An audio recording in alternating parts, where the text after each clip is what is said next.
This dialogue could not have come at a more appropriate time.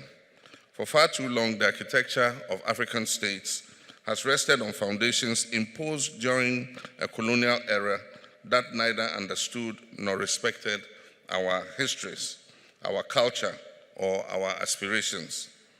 The enduring legacies of slavery, colonial exploitation, systemic racism, and economic subjugation are still visible today in the arbitrary borders that divide our peoples, in the financial hardships imposed by unjust global systems, and in the fragile governance systems, institutions that we are still struggling to strengthen.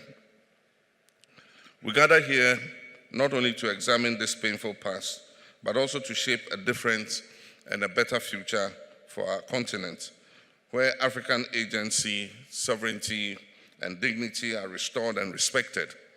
A future where state building is informed by our context, shaped by our people, and owned by our African communities.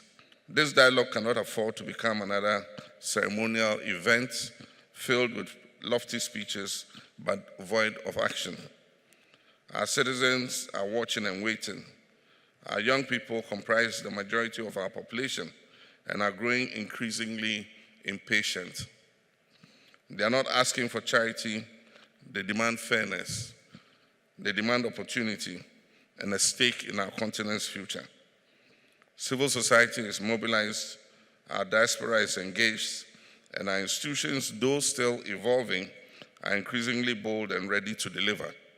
We must rise to the occasion, not with rhetoric, but with clear action. In that spirit, allow me to place before you two urgent recommendations.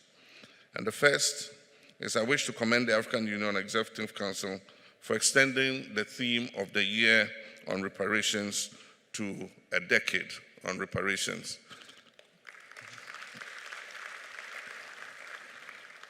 And so from 2026 to 2036 has been declared as the decade of reparations by the African Union. I also wish to commend the Executive Council for approving the terms of reference for the African Union Commission of Experts on Reparations and the African Union Reference Group of Legal Experts on Reparations. These are critical milestones.